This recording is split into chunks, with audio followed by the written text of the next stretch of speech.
સામાન્ય રીતે ક્યાંક પાણી ભરાય તો આપણે જિલ્લા વહીવટીતંત્ર, જિલ્લા પંચાયત કે નગરપાલિકાને રજૂઆત કરતા હોઈએ છીએ. પણ જો પાણી જિલ્લા સેવા સદન પરિસરમાં આવે તો અહીં આવતા પાણી અંગે કોણ કોને રજૂઆત કરશે તે સવાલ છે. સવારના સમયથી અરવલ્લી જિલ્લા પંચાયત આરોગ્ય વિભાગની ઓફિસની પાછળ ક્યાંક ગુમનામ જગ્યાએથી પાણી આવે છે. જે પાણીનો રેલો છેક મોડાસા પ્રાંત કચેરી સુધી પહોંચે છે. વાત એટલેથી નથી અટકતી, વાત ત્યાં આવીને ઊભી રહે છે કે અહીં રજૂઆત કોણ અને કોને કરે. અહીંથી કેટલાય અધિકારી અને કર્મચારીઓ પસાર થાય છે, પણ કોઈને કાંઈ જ ફરક પડતો નથી.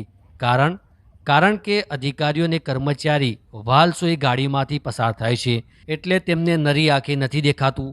પણ અહીં પરેશાન તો અરજદારો જ થાય છે. અહીંથી ચાલતા પસાર થતા અરજદારોને પાણીના બોરામાંથી પસાર થવું પડે છે.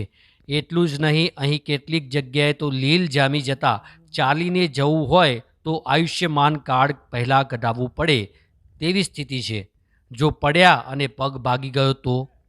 કેટલાક અધિકારીઓ અને કર્મચારીઓનું કહેવું છે કે પહેલાં આવું પાણી નહોતું આવતું, પણ સિવિલ અને પાછળનો ભાગ ઊંચો થતાં બધું એ પાણી જિલ્લા પંચાયત અને ત્યારબાદ જિલ્લા સેવા સદન સુધી રેલો આવે છે. હવે આમાં કોણ કોનો વાંક કાઢે તે કહેવું મુશ્કેલ છે. હાલ તો પ્રજાની સમસ્યા તો ઠીક, પણ અધિકારીઓની સમસ્યા ચોક્કસથી વધી હોય તેવું લાગી રહ્યું છે. હાલ આપણે છીએ અરવલ્લી જિલ્લા સેવા સદન કે જ્યાં જિલ્લા પંચાયત, જિલ્લા કલેક્ટર કચેરી અને આ જે જમણી બાજુ છે એ નવી નિર્માણાધીન સિવિલ છે. હવે સિચ્યુએશન એવી થઈ છે કે જે નિર્માણાધીન સિવિલ છે ત્યાંનું તમામ જે પાણી છે એ જિલ્લા કલેક્ટર કચેરી, જિલ્લા પંચાયત સહિતના એવું લાગી રહ્યું છે આ બધું જ પાણી જે છે એ પ્રાંત કચેરી સુધી પહોંચે છે, જેને કારણે આવતા જતા લોકોને પણ હાલાકીનો સામનો કરવો પડી રહ્યો છે. સ્થિતિ એ પ્રકારે સર્જાઈ છે કે દીવા તળે અંધારા જેવી સ્થિતિ જોવા મળી રહી છે.